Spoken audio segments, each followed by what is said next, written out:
नाज़रीन अस्सलाम वालेकुम। रात को नजर आने वाले लाखों करोड़ों अरबों सितारों में क्या कभी आपने ये सोचा है कि उनमें इंसान की तरह कोई अक्लमंद मखलूक रहती हो? और अगर कोई इस तरह की मखलूक रहती है इन सितारों में तो क्या कभी उन्होंने इंसान से राब्ता करने की कोशिश की? जी हाँ नाज़रीन, आज हम खिलाई मखलूक की तरफ से भेजे गए मैसेज वाव के बारे में डिस्कस करने वाले हैं। अगर आपने अब तक YouTube चैनल नेचर ऑनलाइन को सब्सक्राइब नहीं किया तो प्लीज़ सब्सक्राइब कर लें और बेल के बटन को प्रेस करें। इसके अलावा फेसबुक, इंस्टा और टिकटॉक पर नेचर ऑनलाइन को लाइक करें और दोस्तों के साथ शेयर करें ताकि इस 5 मिनट की वीडियो के ज़रिए आप तक मुफीद मालूमात पहुँचती रहे। नाजरीन, आपको रात को नजर आने वाले लाखों करोड़ों अरबों सितारों में जो कि हमारी गैलेक्सी मिल्की वे के अंदर मौजूद हैं और इस तरह की भी करोड़ों गैलेक्सीज हैं, तो अगर हम बात करें हमारी गैलेक्सी मिल्की वे की, तो क्या मिल्की वे गैलेक्सी के अंदर खरबों सितारों में कोई ऐसा सयारा मौजूद है जिस पर जिंदगी मुमकिन हो और उस मखलूक की तरफ से इंसान को कोई मैसेज भेजा गया हो? जी हाँ नाजरीन, जिस तरह इंसान ने कोशिश की है कि हम खलाई मखलूक से रब्ता करें और हमने यहाँ से कई सिग्नल भेजने की कोशिश की है, इस तरह से बाकी दुनियाओं से भी इंसान को मैसेज मौसूल हुए हैं। उन मैसेजेस की बहुत लंबी लिस्ट है, लेकिन नाजरीन मैं आज आपसे इस 5 मिनट की वीडियो सीरीज में डिस्कस करने वाला हूँ सबसे अहम मैसेज, जिसे मैसेज वाव कहा जाता है। नाजरीन, 1970s के अंदर दुनिया की सबसे ज्यादा पावरफुल टेलीस्कोप अमेरिका के अंदर इंस्टॉल की गई, जिसे बिग ईयर रेडियो टेलीस्कोप कहा जाता है। इस टेलीस्कोप की मदद से खिलाई मखलूक या एक्स्ट्रा टेरेस्ट्रियल लाइफ, जिसे यूएफओ भी आप कह सकते हैं, उनसे भेजे गए मैसेज को मौसूल करना था। इस टेलीस्कोप का जो काम था वो खिलाई मखलूक की तरफ से भेजे गए सिग्नल या उनकी तरफ से भेजा गया मैसेज को जो है वो रिसीव करना था। इसके बानी, इसके जो हेड थे इस सारे काम के, वो थे प्रोफेसर जेरी। प्रोफेसर जेरी को 15 अगस्त 1977 को नाजरीन एक मैसेज रिसीव हुआ और ये मैसेज बहुत ही अजीबो गरीब था, जो कि आम जिसको आप मैसेज नहीं कह सकते। नाजरीन, ये मैसेज जो है वो तकरीबन 72 सेकंड तक मौसूल होता रहा।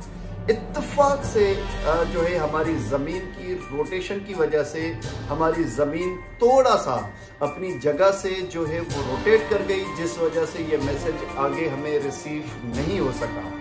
लेकिन 72 सेकंड्स तक मौसूल होने वाले इस मैसेज को प्रोफेसर जेरी ने जब डिकोड करने की कोशिश की तो नाजरीन उनके और प्रोफेसर जेरी के मुताबिक और उनकी टीम के मुताबिक इस मैसेज को 6EQUJ5 कहा जाता है। और जब उन्होंने इस मैसेज को डिकोड किया तो जनाब जो मैसेज मौसूल हुआ वो था वाव, WOW।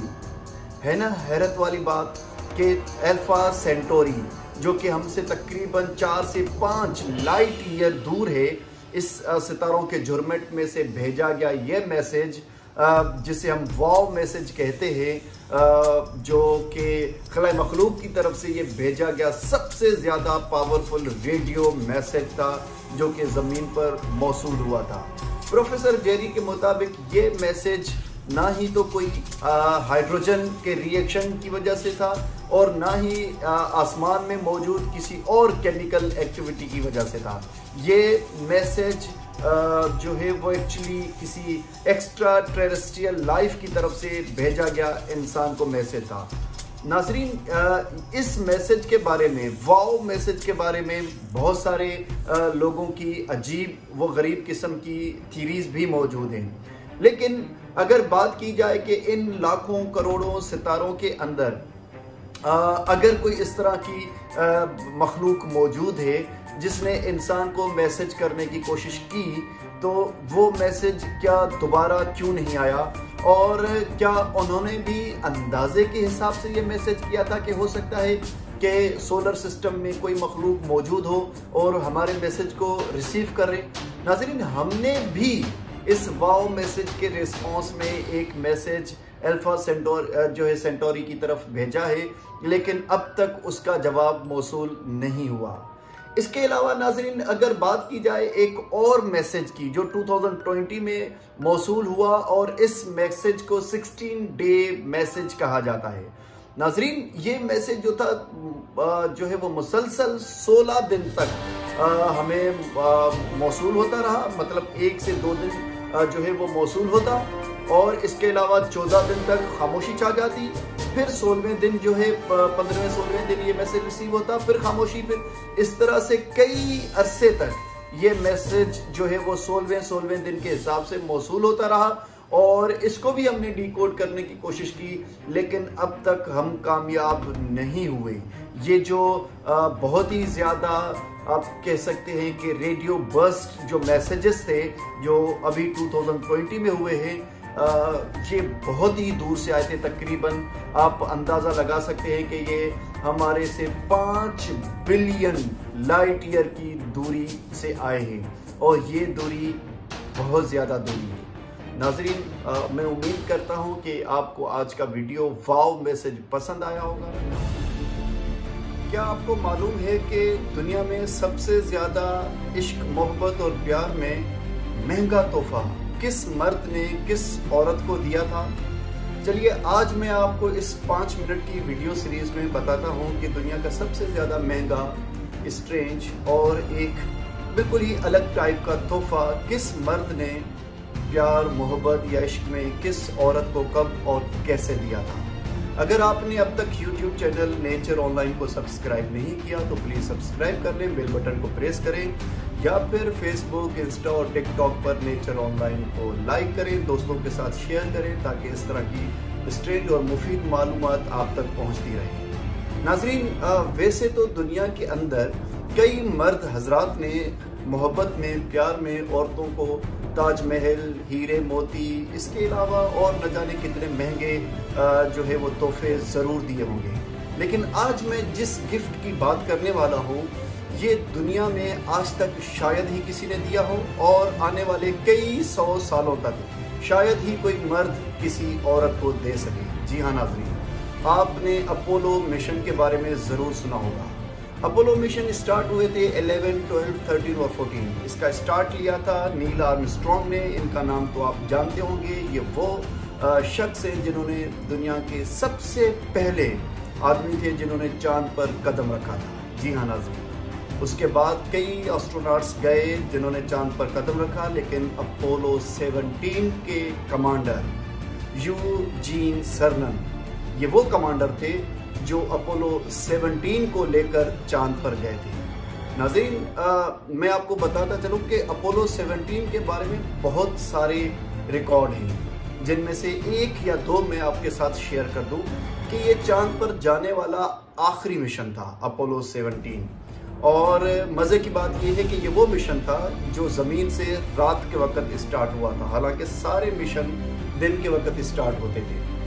इसके बाद ये वो मिशन था जिसने चांद पर सबसे ज़्यादा टाइम गुजारा था। करीबन 3 दिन जो है अपोलो 17 के जो एस्ट्रोनॉट थे उन्होंने चांद पर वक्त गुजारा था। नाज़रीन, यूजीन जो सर्नन थे ये वो कमांडर थे, अपोलो 17 के सरबराह थे, टीम के सरबराह थे, और ये चांद पर 3 दिन तक रहे। चांद की सतह को इन्होंने ऑब्जर्व किया, और वहाँ से कई चांद से जो थे वो उसकी मिट्टी और पत्थर लेकर ज़मीन तक आए थे। आते हुए वो जब उनका मिशन वापस आ रहा था तो वो थोड़े से किसी पत्थर पर झुके और झुककर कुछ लिखने लगे। तो उनके साथी ने वापसी पर जब उनसे पूछा कि आपने जो है वो आखिरी वक्त में इस तरह की जो है वो झुकाव किया और आप किसी पत्थर या स्टोन की तरफ कुछ लिख रहे थे, तो वो मुस्कुराए और उसने कहा कि जी, मैंने अपनी बेटी का नाम लिखा जिसका नाम ट्रेसी था, और ये वो फादर था, ये वो अब्बू थे, ये वो हजरत थे जिन्होंने दुनिया का सबसे ज़्यादा खूबसूरत, महंगा और अनोखा तोहफा अपनी बेटी को दिया था। कि उनकी बेटी की बर्थडे थी और उस बर्थडे की गिफ्ट के लिए इस स्कॉलर ने, इस जो है एस्ट्रोनॉट यूजीन सर्नन ने अपनी बेटी का नाम चांद की पत्थर पर या चांद की सरजमीन पर लिखकर एक अनोखा रिकॉर्ड कायम किया था। नाज़रीन, वैसे तो चांद की सतह पर नील आर्मस्ट्रांग से लेकर यूजीन सर्नन तक बहुत सारे लोगों के कदम मौजूद हैं। इसके अलावा चांद गाड़ी के भी वहाँ पर टायरों के निशान मौजूद हैं, लेकिन ट्रेसी का लिखा हुआ नाम भी चांद पर कई लाख सालों तक मौजूद रहेगा। चूंकि चांद का कोई खास इन्वॉल्वमेंट नहीं है, तो ये वहाँ पर लिखा हुआ नाम ट्रेसी कई लाख सालों तक मौजूद रहेगा। जब ट्रेसी को ये बात पता लगी कि उसके फादर ने चांद पर उसका नाम लिखा है, तो वो बहुत ज़्यादा खुश हुई और अपने फादर से मिलने वाला ये तोहफा उसने कबूल किया। देखिए नाजरीन, मुझे जहाँ तक लगता है कि अपने फादर का अपनी बेटी के लिए इससे ज़्यादा बेहतरीन तोहफा प्यार में और कोई हो ही नहीं सकता कि बेटी का नाम चांद के ज़मीन पर या चांद के पत्थर पर लिखा हुआ हो ट्रेसी, और उसे कोई ना मिटा सके, ना कोई रिमूव कर सके, है ना। आपको पता है कि चांद पर जाने वाले मिशन पर कितने मिलियंस डॉलर खर्चा आता है, नंबर 1। नंबर 2 कि वो जहाँ पर पहुँचे और पहुँचने के बाद उनके जहन में ये ख्याल आया कि वो अपनी बेटी के लिए उनका नाम ट्रेसी चांद की सतह पर लिखें और उसे गिफ्ट करें। ये मोहब्बत का एक अनोखा तरीका था। तो चांद की सरजमीन पर लिखा हुआ नाम ट्रेसी, जो आज तक मौजूद है और कई सदियों तक मौजूद रहेगा, क्या ये तोहफा आपको लगता है कि महंगा तरीन और अनोखा तरीन तोहफा था? अगर जी, तो आप कमेंट में ज़रूर बताइएगा और मुझे बताइएगा कि आप अपने प्यारों के लिए इस तरह का कौन सा अनोखा तोहफा देना पसंद करेंगे। Thank you so much. Video अच्छी लगी हो तो शेयर कीजिएगा अपने दोस्तों के साथ और लाइक कीजिएगा। अल्लाह हाफिज़।